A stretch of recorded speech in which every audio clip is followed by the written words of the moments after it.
Hi guys, അസ്സലാമു അലൈക്കും. Good morning, Saba ഖൈർ, നമസ്കാരം. എന്താ വിശേഷങ്ങള്?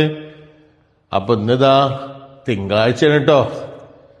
9 ജനുവരി തിങ്കളാഴ്ചയാണ്. എല്ലാവർക്കും സുഖല്ലേ? അപ്പൊ ഇന്നത്തെ നമ്മളെ ടോക്കേ അസൂയ.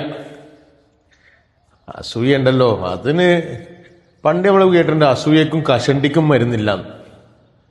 പക്ഷെ കഷണ്ടിക്ക് ഇപ്പം മരുന്നുണ്ട് കേട്ടോ. പക്ഷെ അസൂയക്ക് മരുന്ന് അത് കണ്ടുപിടിച്ചിട്ടില്ല. അതിന് വൈദിക ലോകം ആ കാര്യത്തിൽ ഒരു പരാജയം തന്നെയാണ്. പക്ഷേ കഷണ്ടിക്ക് മരുന്നുണ്ട്. അപ്പൊ ഇന്നത്തെ വിഷയം അതാണ്, അസൂയ. നമ്മൾ ഒരാളൊരു കാര്യം ചെയ്തു കഴിഞ്ഞാൽ, അല്ലെങ്കിൽ ഒരാളെന്തെങ്കിലും നേടിക്കഴിഞ്ഞാൽ, അല്ലെങ്കിൽ മറ്റുള്ള എന്തെങ്കിലും മനസ്സുകൊണ്ട് അതിനെ ശപിക്കുക, അല്ലെങ്കിൽ അസൂയപ്പെടുക. ഓനക്ക് ഇങ്ങനെ എത്തി, എനിക്കിങ്ങനെ എത്തിയിട്ടില്ലല്ലോ, എന്താ അതിന് കാരണം? മറ്റുള്ള രീതിയിലാണോ? അങ്ങനെയൊക്കെ ഓരോരോ കാര്യങ്ങൾ, അതിനാണ് അസൂയ എന്ന് പറയാം. മറ്റുള്ളവനെ നേടിയെടുക്കുന്നതിനെ മറ്റൊരു കണ്ട് മനസ്സിൽ ഒരു വലിയ മുഷിപ്പുണ്ടാക്കുന്ന രീതിയാണ് ഈ സംഭവം കേട്ടോ.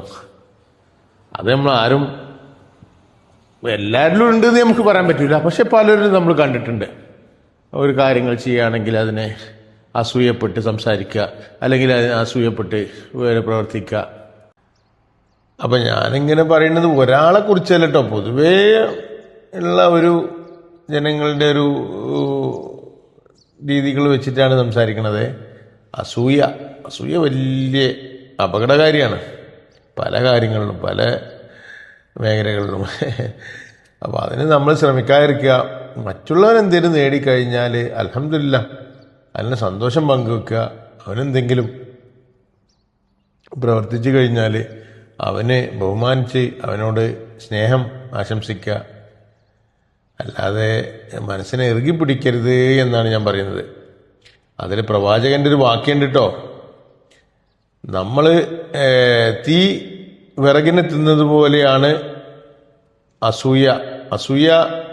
നമ്മളൊരു കാര്യം അസൂയായി കണ്ടു കഴിഞ്ഞാൽ അവനവന്റെ ചെയ്ത നന്മകള് അത് തീ വിറകിനെ തിന്നത് പോലെ നമ്മളിൽ നിന്ന് നഷ്ടപ്പെടും എന്നാ പറഞ്ഞിട്ടുള്ളത്. ഓക്കെ, അപ്പൊ അത്തരം കാര്യങ്ങളൊക്കെ അവനെ ശ്രദ്ധിക്കുക. എല്ലാവരോടും ഇപ്പൊ നമുക്ക് പറയാനുള്ളത് ഇത്തരതൊക്കെ തന്നെയാണ്. ഈ ഡെയിലി വിഷയങ്ങൾ ഇങ്ങനെ സംസാരിക്കുമ്പോൾ നമ്മളുടെ ജീവിതത്തിൽ നടന്നിരിക്കുന്ന കാര്യങ്ങളാട്ടോ. നമ്മൾ മറ്റൊരാളെ കുറ്റപ്പെടുത്തിക്കൊണ്ടൊന്നുമല്ല, ആരുടെ ഇടയിലായാലും വന്നു പോകുന്ന കാര്യങ്ങളാണ്. അതിനെ സംബന്ധിച്ചാണ് നമ്മളിപ്പോഴൊക്കെ ചർച്ച ചെയ്യുന്നത്. അപ്പോൾ എല്ലാവർക്കും നല്ലൊരു ദിനം ആശംസിക്കുകയാണ്. ഒക്കെ നല്ല ദിനാകട്ടെ.